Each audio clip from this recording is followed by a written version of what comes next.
날이 추워지니 가족들끼리 옹기종기 구들장에 모여 고구마를 쪄먹으며 신김치를 나눠 먹던 지난 날이 생각나는군요. 안녕들 하십니까? 저는 이제 70을 바라보는 할머니이자 두 아들의 엄마입니다. 언제 이렇게 자글자글하니 주름이 생겼나 싶어 손을 내려보다 문득 제 이야기를 한번 풀어보려 이렇게 사연을 올려봅니다. 배움이 짧은 탓에 이야기가 두서없이 흘러가더라도 이해해 주시면 감사하겠습니다. 저는 고작 19살의 나이에 동네 오라버니와 연애를 하다가 덜컥 임신을 하게 되어 20살이 되자마자 누릴 것 누리지 못하고 아이를 낳아 시집을 오게 되었습니다. 물론 제 시절의 20살과 지금 20살의 누림의 차이는 컸지만 저는 고등학교도 제대로 졸업하지 못한 채 아이를 낳아 키워야 했습니다. 남편의 집안은 경기도 양주 일대의 땅을 30만 평이나 가진 어마무시한 땅 부자였습니다. 제 속도 모르는 사람들이 저에게 시집 한번 기똥차게 잘 갔다고 이야기를 하곤 했지만 제 속은 썩어 문드러지는 줄 알았죠. 시댁이 정말 부잣집은 맞았습니다. 땅의 대부분이 농경지라 임대를 해주었고 농작물과 돈을 받았었더랬죠. 덕분에 배를 골아본 적은 없었던 것 같습니다. 땅 자체의 크기가 어마어마했기에 들어오는 돈도 당연히 꽤 큰 돈이었거든요. 1년치의 임대료를 연초에 받아 1년 내내 생활을 했는데 웬만한 사장님의 연봉보다 훨씬 더 많이 벌었다고 했어요. 그런 집안에서 우리 남편은 어려운 것 모르고 살아온 사람이었습니다. 거기다가 귀하디귀한 3대 독자였으니 시모가 발에 상처 날까 초등학생 시절까지 업고 다녔다고 하더라고요. 그런 남편이 어디서 굴러먹다 왔는지 모를 계집애 하나를 데려와 아이를 가졌다고 하니 제가 마음에 들었을 리가 있겠습니까? 고등학교도 졸업하지 못하고 학교를 다니던 와중에 임신을 해버려 자퇴를 해야 했고 대학은 당연히 아이를 키우느라 꿈도 꾸지 못했습니다. 거기다가 제가 똑똑하고 공부를 잘했던 편도 아니었기에 시모는 매일같이 제 면전 앞에서 욕을 해댔습니다. 어떻게 만날 여자가 없어서 저런 모자란 아이를 만나 덜컥 임신까지 시켜 집에 데리고 들어오냐고 제 가슴을 후벼 파셨죠. 우리 시모 또한 어린 나이에 땅 부잣집 아들에게 시집 온 터라 저와 나이 차이도 얼마 나지 않았으니 더 못 살게 구셨습니다. 제가 첫 아이를 낳았을 때가 20살이었는데 그때 우리 시모의 나이가 고작 45살이었으니까요. 45세 할머니 된 게 억울하다 저를 꼬집으셨지만 제 첫 아이가 아들이었기에 출산 후에는 어느 정도 너그러워지기도 했습니다. 물론 예전만치 미워하지 않았다는 뜻이지 시집살이를 그만두었다는 이야기는 아닙니다. 요즘처럼 문명이 발달하고 기계가 모든 걸 해주는 세상이 아니다 보니 시집살이가 참으로 고되고 힘들었습니다. 한겨울에 우물가에 가서 꽝꽝 얼어붙은 물을 길러오라는 것부터 시작해서 빨래는 두드려야 살아난다고 하루 종일 방망이질을 하게 만들기도 하셨습니다. 일정하게 두드려야 옷이 쫙쫙 펴진다고 옆에서 뜨뜻한 둥글레차를 드시며 제가 방망이질하는 걸 1초도 놓치지 않고 살펴보셨죠. 그냥 괴롭히고 싶어서 안달이 난 사람처럼 구셨는데 얼마나 시간을 쪼개서 괴롭히셨으면 제가 낳은 아들마저 제대로 돌보지 못하게 하셨습니다. 제가 출산을 하고 모유가 말라 제대로 나오지 않았었거든요. 저에게 젖 하나 제대로 돌지 않는 계집애가 어디 어미랍시고 설치고 다니냐고 혼쭐을 내셨습니다. 아이에게 모유만큼 좋은 게 없다면서 옆 마을까지 아이를 안고 걸어가 젖 동량을 시키기도 했습니다.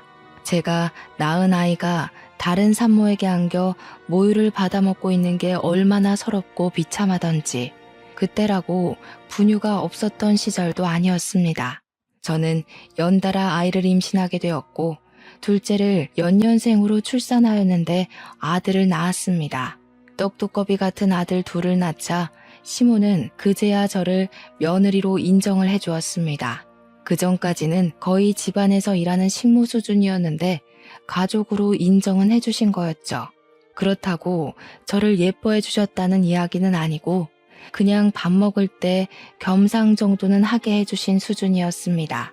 그 전까지 저는 부엌에서 식구들의 밥을 챙긴 뒤 쭈그려 앉아 쌀밥에 김치를 얹어 먹는 수준으로 밥을 먹었거든요. 굶기지 않는 걸 고맙게 여기라며 시모는 항상 저에게 그 정도 처우가 딱 저에게 어울린다고 하셨었죠. 제가 이렇게 구박을 받는 동안 우리 남편은 어디서 뭐 했는지 궁금하시죠? 우리 남편은 말 그대로 백수한량이었습니다. 집안에 돈이 넘치니 일을 해야겠다는 생각이 전혀 없었고 출세에 대한 욕심 자체가 없었습니다. 시모는 남편에게 나중에 나 죽으면 이 땅이 전부 네 땅이 되는 거니 옷만 잘 챙기라고 토닥이셨습니다. 그런 남편은 항상 막걸리에 취해 있었고 바둑에 당구에 노름에 시댁에서 쥐어준 돈을 자식에게 쓸 생각은 하지 않고 저 노는데 다 쓰는 놈이었습니다. 연애를 할 당시 저는 학생이었기에 그런 놈팡이인 줄은 꿈에도 생각하지 못했죠. 저런 놈인 줄 알았으면 저도 진즉 피해 다니고 시집을 올 일도 없었을 겁니다. 그럼 이쯤에서 왜 이혼을 하지 않았는지 그것도 궁금하시겠네요. 저라고 이혼할 생각이 없었겠습니까? 하지만 아들 둘 전부 시모가 끼고 사는 마당에 제가 맨몸으로 쫓겨나서 어디서 뭘 해먹고 산단 말입니까? 내 배로 낳은 자식을 두고 어찌 이 집을 떠나 혼자 살 수 있겠습니까? 거기다가 저는 용기조차 없는 바보였습니다.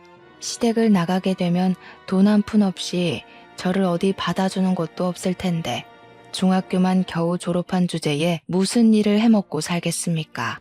그냥 이 집에서 죽었구나 살았구나 그 정도만 생각하면서 사는 게 속 편한 일이라고 생각한 거죠. 제가 젖동량을 해가면서 집에서는 시모 비위를 하나하나 맞춰가면서 하라는 거 다 하고 밭일 도와주면서 먹고 살 때 남편은 바깥으로 나돌았습니다. 집에 붙어 있어도 깜깜한 사람이었지만 매일같이 바람을 피우며 지내니 제 속이 더 타들어가는 듯 했습니다. 어느 날은 다방 여자와 연문이 터지고 어느 날은 호프집 여자와 사랑 싸움을 하고 어느 날은 이발소 여자를 만나더군요. 동네 사람들이 수군수군 하다가 결국 돌고 돌아 제 귀에 들어오는 날이면 정말 하염없이 울었습니다. 처음에는 연분이 난 여자들의 머리채를 쥐어뜯기도 하고 집에서 바가지를 긁기도 했습니다. 하지만 시간이 지나고 이런 일이 반복되니 나중에는 포기를 하게 되더군요. 여자가 하도 많으니까 남편이 누구를 어디서 뭘 어떻게 하며 만나는지 궁금하지도 않을 정도였습니다. 제가 속이 터져라 치면서 울고 남편이랑 다툼을 하고 있으면 시모가 매번 참견을 해댔죠. 저한테 이 집에 시집와서 자란 게 아들 둘 낳은 거 말고 뭐가 있냐며 재주도 없고 학벌도 없고 그러니 남편이 바깥에서 바람이나 피우는 게 아니겠냐고 제 탓을 하셨죠. 솔직히 바람 피운 사람이 잘못이지 제 잘못은 아니잖아요. 하지만 시모는 모조리 제 탓을 하며 저를 무시하고 멸시했습니다. 아무것도 모르는 우리 아들 둘을 데리고 도망을 칠까 숨어버릴까 고민하기를 3년. 결국 일이 터지고 말았습니다. 남편이 글쎄 이발소에서 일하던 여자랑 눈이 맞아 둘이 여행을 가다가 큰 사고를 당하고 만 것이었죠. 고속도로에서 일어난 추돌 사고로 이발소 여자는 그 자리에서 숨을 거뒀고 남편은 병원으로 이송 중에 하늘나라로 가게 된 것이었습니다. 그때 우리 아들들의 나이가 고작 7살, 6살이었습니다. 제 나이가 30도 되지 않아서 원치 않던 과부가 되고 만 것이었습니다. 장례식장에 찾아온 손님들이 저를 보고 얼마나 불쌍하게 생각하던지 가정에 관심이 전혀 없었던 남편이었지만 제 나름대로 의지하고 지냈던 부분이 있었는지 서글프더군요. 하지만 서글픈 마음과는 반대로 눈물은 전혀 나오지 않았습니다. 죽은 내연녀가 남편의 빈소 옆 호실에 자리하고 있었기 때문이었습니다. 죽어서까지도 나란히 누워 장례를 치르게 되었으니 그들은 행복했을지 모르겠지만 저는 속이 답답하고 죄어오는 것 같았습니다. 제 인생이 이리도 시궁창이구나 서글프구나 하면서 울지도 못하고 아무것도 모르는 아들들을 끌어안고 있었습니다. 하지만 우리 시모에게는 유일한 아들이었고 허망하게 가버린 것이 사무쳤나 봅니다. 모든 분노를 저에게 다 쏟아부었고 장례식장에서 일하는 사람들까지 모조리 우리 시모를 말려야만 했습니다. 저에게 남편 간수를 똑바로 하지 않아서 바람을 피우게 된 것이고 그래서 우리 아들이 죽은 거라고 다 제 탓이라고 저를 원망하셨습니다. 말로만 원망한 것이 아니라 주먹을 휘두르면서 저를 정말 쥐잡듯이 잡으셨어요.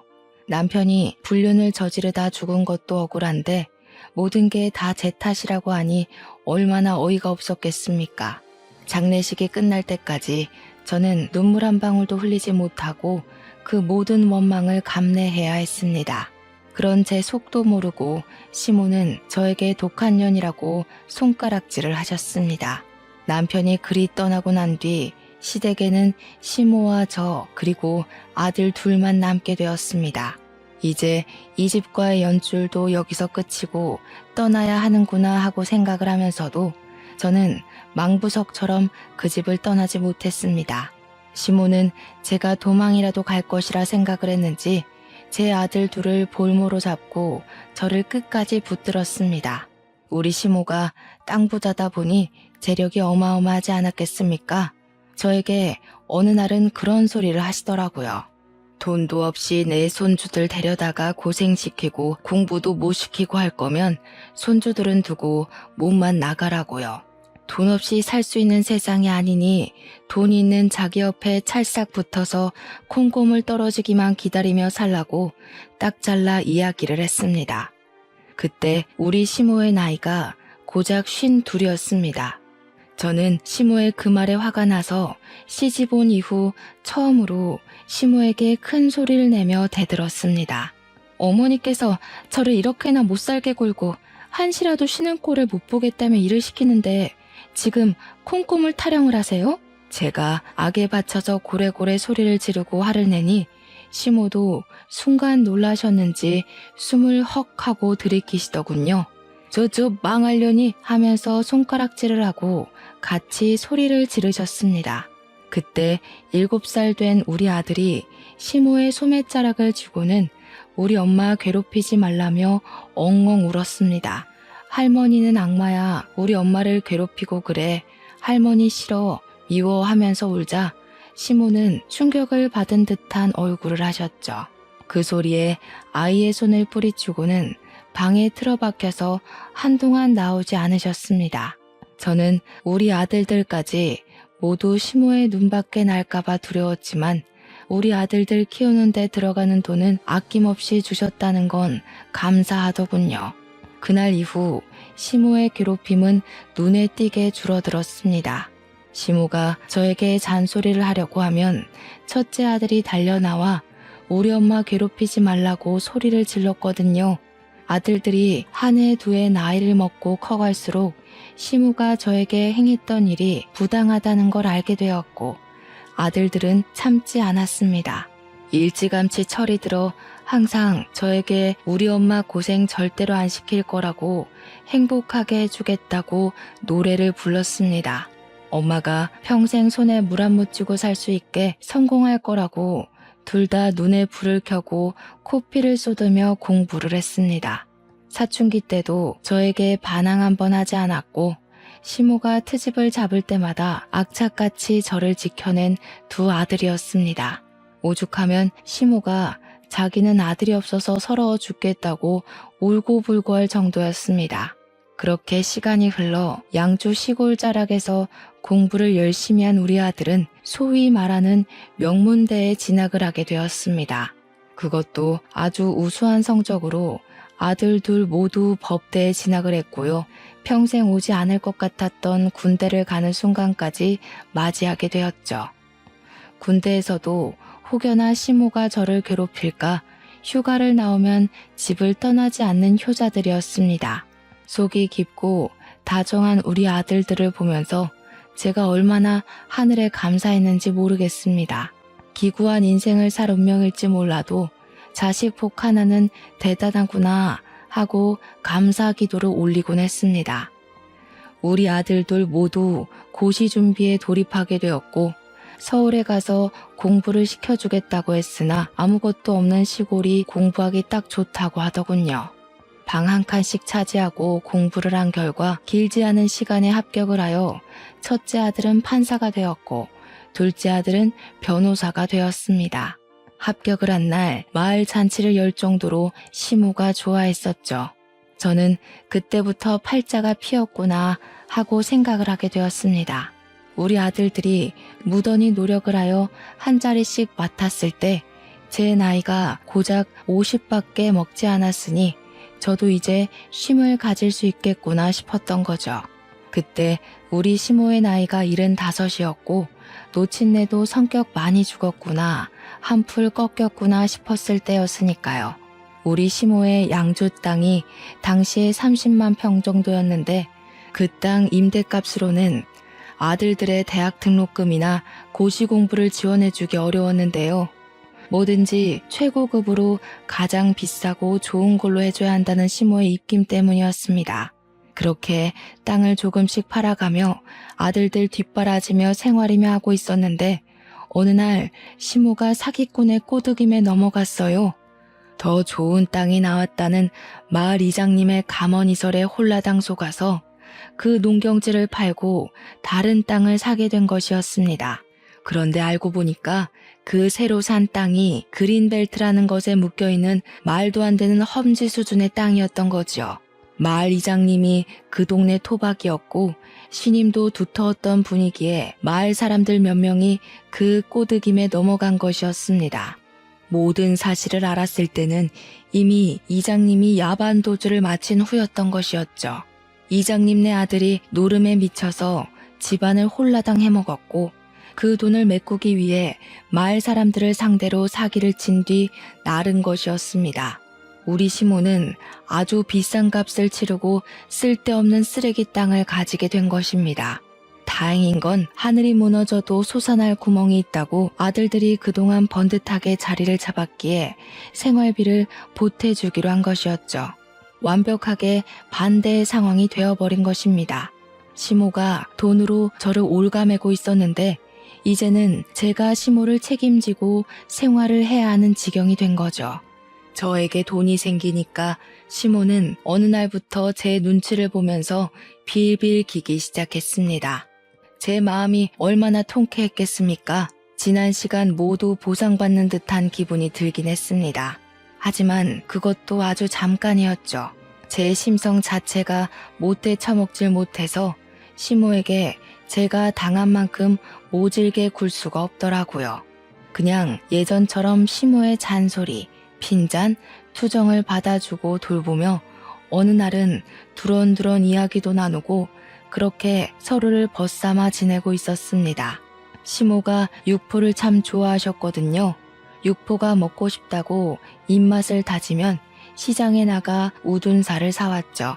집안 대대로 내려오는 시간장으로 양념을 해서 며칠 동안 육포에 양념을 하고 말리고 양념을 하고 말리고를 반복했습니다. 단단해진 육포를 구우면 기름기가 싹 올라오면서 아주 쫄깃한 식감을 내지요. 시모 입에 잘게 찢어 넣어주면 세상에서 가장 행복한 얼굴로 저에게 이런 말씀을 하셨습니다. 내가 너랑 둘이 이렇게 살 줄도 모르고 참 매질을 많이 했다고요. 기세가 한풀 꺾인 시모는 여전히 시키는 대로 곧잘하는 저의 다정함에 사과를 하기도 하셨습니다. 그동안 모질게 굴었던 거 다 미안하다고 이렇게 성실한 며느리를 자기가 너무 괴롭혔다고 하시면서 눈물을 찍어내기도 하셨습니다. 하지만 제가 아무리 심성이 착하다 해도 그 사과를 쉽게 받아주고 싶은 생각은 들지 않더라고요. 제가 그동안 당한 시집살이가 몇 년이고 얼만데 이렇게 말로 쉽게 화해를 한단 말입니까? 저는 시모가 그럴 때마다 모질게 내치진 않았지만 제 속마음을 숨기지도 않았습니다. 하늘 가서 시부랑 남편 만나기 전에 마음 다 털고 살 생각이신 거라면 그러지 마세요. 저 어머님한테 당한 거 하나하나 다 기억해 두고 끝까지 마음에 담아두었다가 어머님 눈 감으시면 그때서나 장례식에서 마음 털 거예요. 그러니 시모가 그렇게 하라며 이 착한 며느리가 마음에 담아둘 정도로 자기가 모질게 굴었던 게 맞는다고 하시더라고요. 그러면서 고작 이 입으로 미안하다고 말한들 그 서운함이 다 풀리겠냐고 하고 싶은 대로 하라며 우셨어요. 시모가 서럽게 우는데 저도 괜히 눈가가 시큰해서 혼났습니다. 아들 둘 모두 번듯하게 취직까지 하고 일이 바쁜지 자주 내려오지 못하게 되었습니다.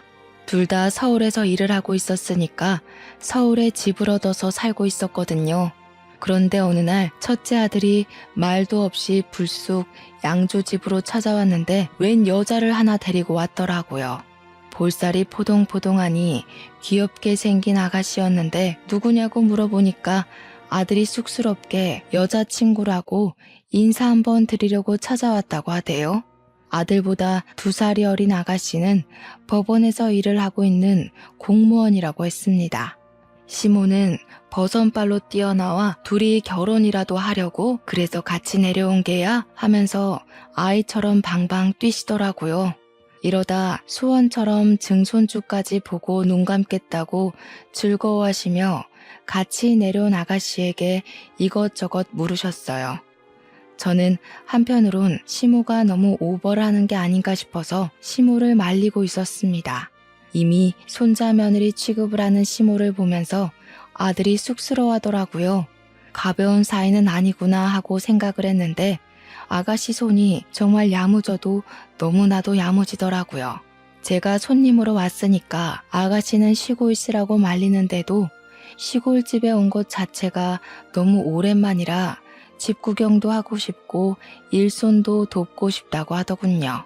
그 아가씨의 외가가 깡총 시골에 있어서 이런 구들장이 있는 가옥 같은 데서 방학 시절을 보냈다고 자기한테는 이 시골집이라는 것 자체가 그리운 공간이라고 하더라고요.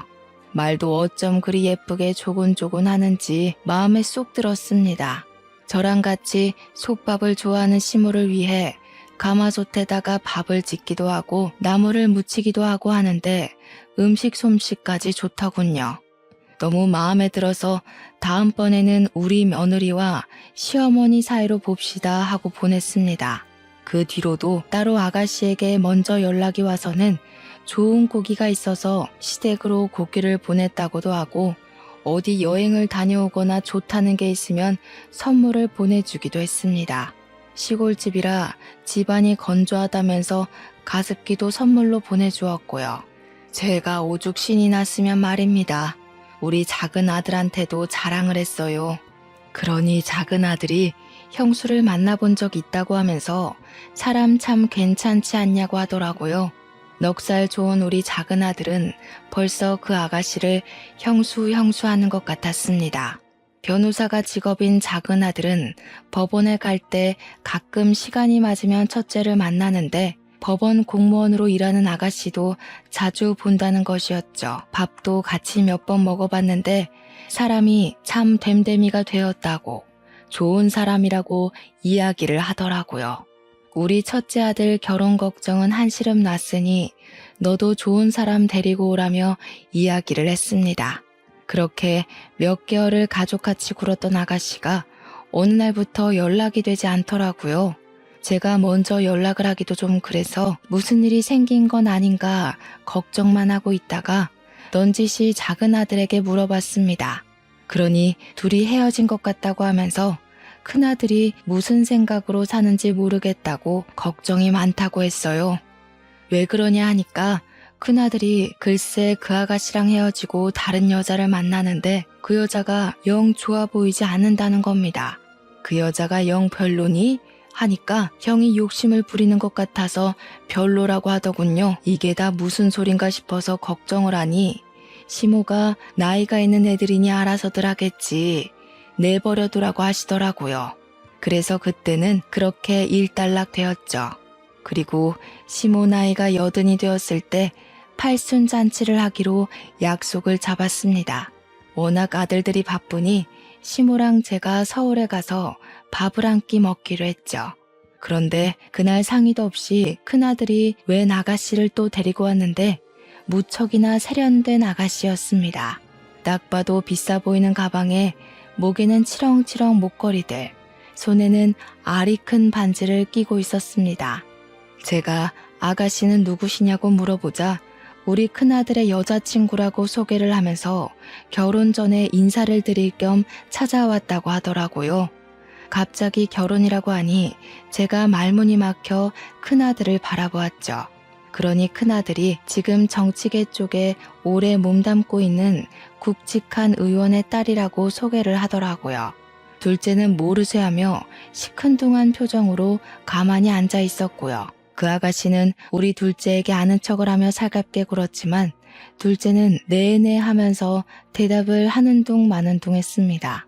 그렇게 어색한 공기가 흐르는 곳에서 식사가 시작되었습니다. 우리 시모가 아무래도 비싼 호텔 밥을 먹어본 일이 없어서 그런지 스테이크를 썼는데 잘 못 썰고 허둥거리시길래 제가 좀 도와드렸습니다. 그러니 빤히 보고 있던 그 아가씨가 비웃음 섞인 목소리로 이야기를 하더군요. 어머, 이런데 자주 안 와보셨나 봐요. 우리 할머니는 돌아가시기 직전까지 스테이크 엄청 잘 써셨는데. 그러니 우리 시모가 자기가 이런 걸 언제 먹어나 봤겠냐며 주눅 들어 계시더라고요. 다른 자리도 아니고 팔순잔치랍시고 모인 건데 그런 핀잔을 들으니 제 기분이 좋지 않았죠. 그런 것 같아 보였어요. 원래 식기는 바깥쪽부터 쓰는 건데 아무거나 잡히는 대로 쓰는 게 아니고요. 어머, 천박해라. 뭐라고요? 아니 아가씨, 뭐로 먹든 잘못 먹으면 되는 거 아니에요? 천박하다고? 제가 날선 목소리로 이야기하자 그제야 억지 웃음을 지으면서 아무것도 아니에요 하더라고요. 그날 집으로 돌아와서는 큰아들에게 그 아가씨랑 결혼을 할 거냐고 물어보면서 전에 만나던 아가씨는 어떻게 된 거냐고 했어요.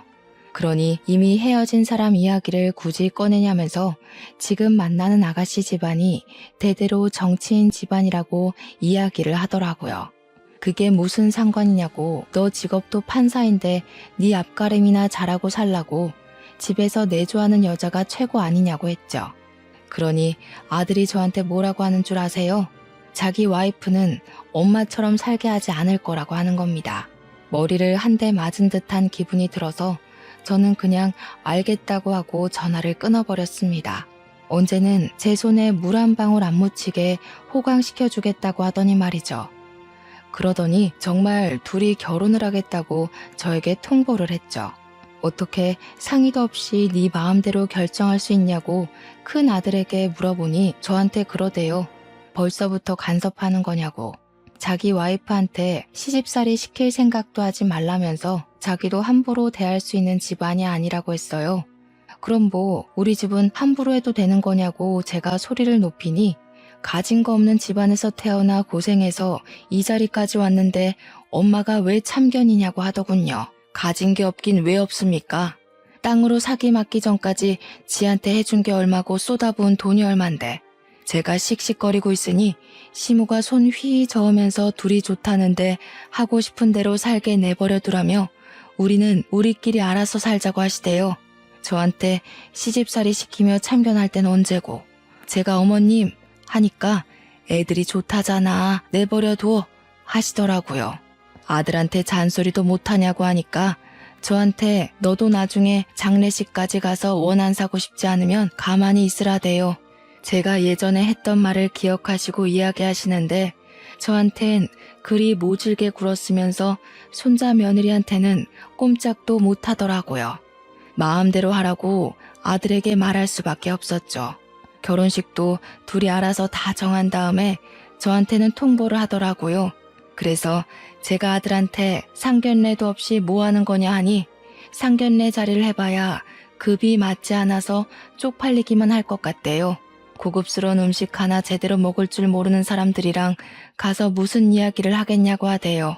처갓집에서 준 돈으로 식 올리고 사는 건데 돈 한 푼 보태준 거 없으니 참견하지 말라는 소리까지 하더라고요. 아무리 출세욕에 눈이 멀어도 그렇지 우리 첫째 아들이 왜 저렇게 변했나 이해가 안 가더라고요. 작은 아들한테 전화해서 하소연을 하니까 형이 아무래도 욕심에 눈이 먼 것 같다고 판사직도 그만둔다고 하대요. 정치인 사위 된다고 정치판에 끼어들 거라고 말하고 다닌다며 이미 법원에도 소문 쫙 났다고요. 영향력 있는 정치인 장인이 사위를 밀어주겠다고 공공연하게 이야기를 하고 다닌다고 했습니다. 원래 만나던 여자랑 헤어진 것도 지금 형수가 큰아들한테 반해서 정치인 시켜주겠다고 꼬셔서 넘어간 거라고 했죠. 제 큰아들이 그런 놈이었다는 게 참 믿기지도 않고 어이도 없었죠. 시모는 모든 이야기를 다 듣고도 아무 소리 안 하더라고요. 아무튼 우리 큰아들 나이 36살에 결혼을 하게 되었습니다. 시모는 81살의 나이에도 결혼식에 참석해서 정정함을 내보였는데 제가 손님들 맞이하는 사이에 화장실을 가셨다가 크게 넘어지셨어요. 뼈가 부러지거나 하진 않았는데 엉덩이에 시퍼렇게 멍이 들 정도로 크게 넘어지신 거죠. 제가 놀란 와중에 어떤 아가씨가 시모를 부축해서 오더니 이리저리 살피더라고요. 시모가 말하길 크게 넘어져서 움직이지도 못하고 있는 걸 이 아가씨가 도와줬다고 하길래 고맙다고 인사를 드리는데 우리 작은 아들이 오더라고요. 이미 벌써 인사했어? 하면서 살갑게 굴길래 뭐지? 하는 사이 자기 여자친구라고 소개를 시켜주었습니다. 같은 로펌에 다니고 있는 변호사라고 하면서 인사를 하는데 예쁘장하게 생겨서는 꼼꼼하게 우리 시모를 살피더라고요. 큰며느리랑 큰아들은 처가댁 손님들한테 인사한답시고 우리는 쳐다보지도 않고 있는데 말이죠. 저는 며느리가 생기면 절대로 시집살이를 시키지 않겠다고 예전부터 마음을 먹고 있었습니다. 아무래도 당한 게 있으니 그런 생각을 하게 된 것인데 아예 그럴 기회조차 없을 줄은 몰랐습니다. 큰며느리가 명절이고 휴일이고 뭐 찾아와야 시집살이를 시키지 않겠습니까? 늘 바쁘다며 방문하기를 거절했죠. 정치인인 아버지를 따라다녀야 한다. 남편 내조하러 가야 한다 하면서 명절에도 코빼기를 비추지 않았습니다. 큰아들은 결혼식 이후에 판사직을 내려놓고 정치를 하겠다고 뛰어들어 사돈 양반 종노릇을 하고 있었고요. 돈 한 푼 못 벌면서 그 집에 기생하며 사는 꼴이 답답했죠. 제가 잔소리라도 할라 치면 나중에 정치인 되면 다 큰돈 버는 거라고 언제까지 판사직하며 살 수 없다며 큰돈 벌 수 있는 기회라고 했습니다. 반면 둘째랑 만나는 아가씨는 안부 전화도 자주 하고 명절에도 굳이 내려와서 저와 시모를 챙겼어요. 그 아가씨 덕에 양평에 있는 푸빌라도 가보고 바비큐도 해먹어봤죠. 둘째 아들도 시간이 얼마 지나지 않아 결혼을 했고 첫째네와는 다른 모습을 보여주었습니다. 85세의 시모를 일일이 보살피고 챙겨주었습니다. 오죽 예뻤으면 우리 시모가 땅 때문에 얼마 남지 않은 돈을 막 쥐어주기도 했어요. 신혼여행 가서 과자라도 사 먹으라고 300만 원을 주시는데 작은 아들도 놀래더군요.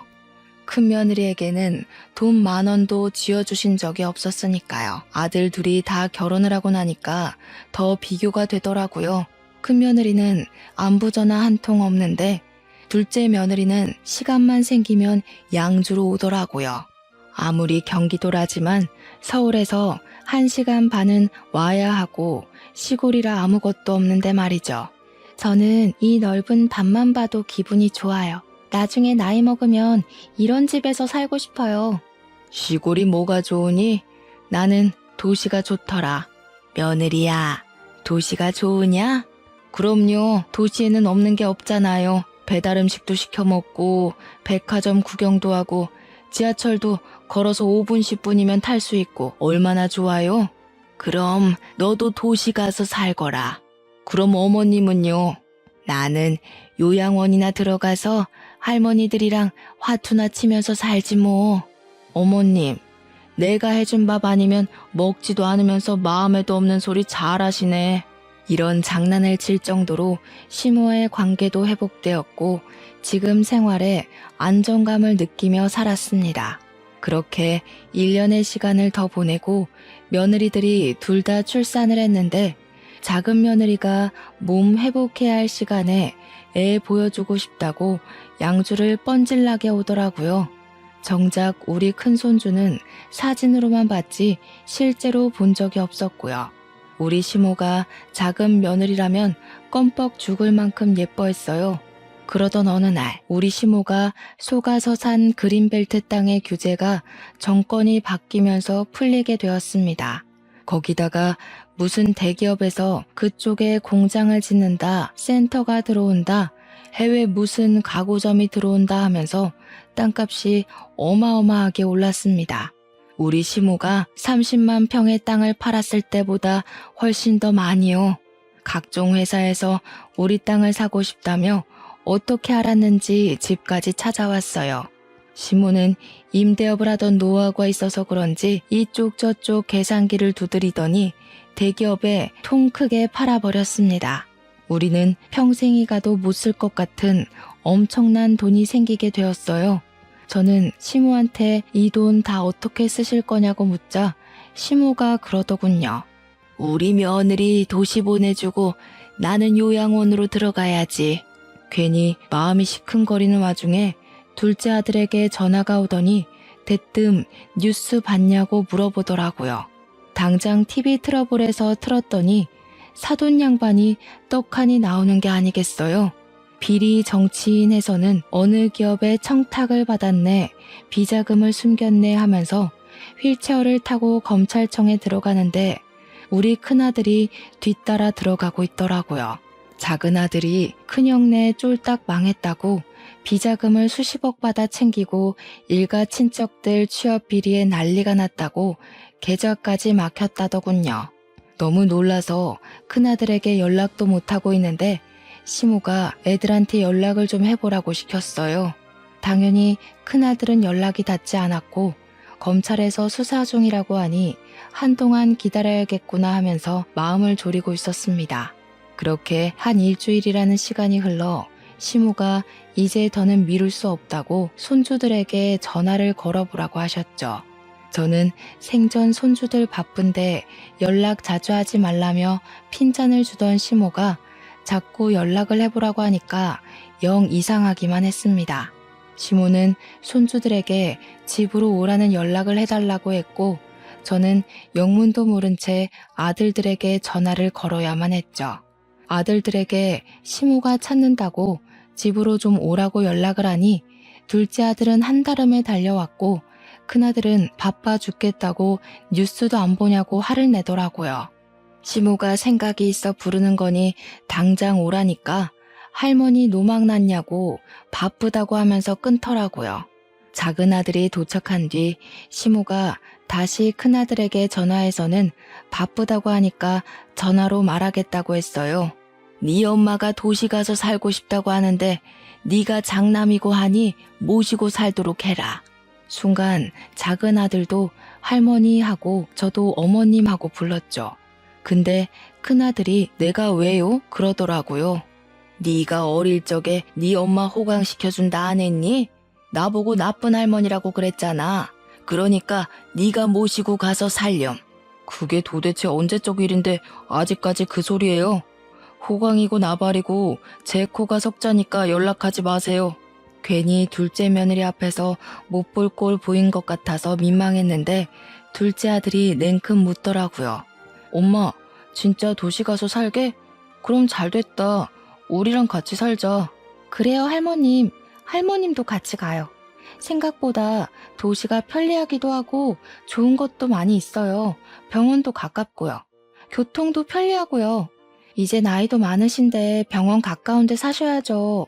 둘째 아들과 둘째 며느리는 거절을 하려는 저에게 오히려 먼저 모시고 살 생각이 있었다고 이야기를 했어요. 언제까지 양주에서 사실 수 없지 않냐고 밭일도 오래 하셨으니 조금 더 시간이 지나면 분명 마디마디 안 아픈 곳이 없을 거라면서요. 의료기술이 발전했다고 하나 이런 시골에 좋은 장비가 없지 않냐고 저에게 도시로 가자고 하더라고요. 그쪽에서 남은 인생 즐기면서 사시는 게 훨씬 좋을 거라고, 배울 것도 많고 할 것도 많다고 했어요. 시모와 저는 평생 양주를 떠난 적이 없기에 솔직히 도시에 가는 게 두려운 마음도 있긴 했지만 설레기도 했습니다. 어릴 적 누리지 못한 저만의 시간을 가질 수 있다는 생각이 들어서 점차 도시 쪽으로 마음이 기울게 된 것이었거든요. 그런데 시모가 그러더라고요. 내가 그 시끄러운 도시에서 어떻게 살겠니? 요양원에서 조용히 또래 할머니들이랑 장난도 치고 싸움도 하고 그리 살다 갈란다. 어머님, 그러지 마시고 내가 해준 밥 먹으면서 끝까지 내 옆에서 살다가 가세요. 내가 호화로운 장례식까지 다 해줄게. 예, 며느리야. 내가 몇 년을 더 살 줄 알고 그런 소리를 하는 거야? 너 한 10년은 넘게 내 밥 차려야 할지도 모르는데? 10년이 뭐야. 20년도 더 해드릴 테니까 저랑 같이 가요. 내가 19살에 시집와서 이 나이 먹을 때까지 남편보다 어머님이랑 보낸 시간이 훨씬 많아. 우리 부모님이랑 보낸 시간보다 어머님이랑 지낸 시간이 더 많다고요. 그런데 어떻게 어머님만 요양원에 두고 나 혼자 도시를 가요? 싫어요. 같이 가요. 눈가가 시큰거려 소매로 꾹꾹 눌러내자 시모가 잠시 고민을 하더라고요. 그때 작은 아들이 시모에게 이야기를 했습니다. 할머니가 미운 날이 없었으면 거짓말이죠. 그래도 지금 두 분이 친구처럼 잘 지내는 거 보니까 보기 좋아요. 돈 걱정은 마시고 어떻게든 입에 풀칠은 하지 않게 저희가 모시고 살 테니까 같이 가요. 집이야 대출 받아서 큰 집 하나 사려고 했었어요. 저희 변호사 부부잖아요. 증손주도 좀 키워주시고 하면 저희야 더 감사하고요. 그러니 시모가 작은 아들에게 통장을 하나 틱 던지더라고요. 저야 그 통장이 어떤 통장인지 잔액이 얼마인지 알고 있었지만 전혀 사정을 모르던 작은 아들은 통장을 보고 입을 떡 벌렸습니다. 그거 그 뭐냐? 암튼 땅 판 돈이다. 평생 먹고 살아도 남을 돈이니까 대출 받지 말고 네 어미랑 나랑 너네 가족 해서 살 수 있는 큰 집 하나 사라. 몇십억을 줘도 되고 그 돈 다 써도 되니까 네 애미 도시생활 제대로 느낄 수 있는 집으로다가 사. 그 말에 결국 꾹꾹 참았던 눈물을 흘리고 말았습니다. 별거로 다운다고 핀잔을 주던 시모도 결국 고생했다며 눈물을 흘리시더라고요. 우리 한평생이 담긴 양주집은 결국 처분을 했고 작은 아들이 2달 뒤에 방이 6개나 딸린 펜트하우스를 구매했다며 보여주었습니다. 시모가 짐 챙길 것도 없다고 낡은 것들은 죄다 양주에 버리고 오자 하여 새 집에는 정말 몸만 들어갔습니다. 작은 아들 내외가 저랑 시모를 차에 태우고 집으로 가는데 시모가 변호사씩이나 돼서 차가 이게 뭐냐고 구박을 하대요. 증손주도 있고 이제 차에 타야 할 사람이 많으니 크고 좋은 차 하나 사라고 했습니다. 작은 아들이 집값이 얼만 줄 아냐고 차까지 바꾸는 건 지출이 너무 크다고 하니 시모가 버럭했어요. 너 좋으라고 바꾸라는 거 아니야. 네 어미 데리고 다니려면 튼튼한 거 큰 거 하나 사라는 거지. 우리 증손주도 타야 하고 나도 탈 건데 그럼 큰 차 사야지. 결국 작은 아들은 차도 대형차로 바꾸게 되었습니다. 그렇게 저와 시모는 작은 아들 내외랑 살면서 도시 생활을 만끽하고 있었어요. 큰아들이 시모의 땅값 소식을 듣고 집에 찾아와 소란을 한번 일으켰죠. 시모가 아주 딱 잘라서 너 같은 손주 없다고 누군지 모르겠으니 집에서 나가라고 축객령을 내리더군요. 큰아들이 유산 분배 소송을 걸겠네 어쨌네 난리가 났는데 시모는 기가 막혀 하더라고요. 내 돈 내가 쓰는데 네가 뭔 참견이냐고. 내가 너 보고 네 엄마 모시고 살라 하지 않았니? 거절할 땐 언제고 하면서 혀를 끌끌 차는데 속 시원하더라고요.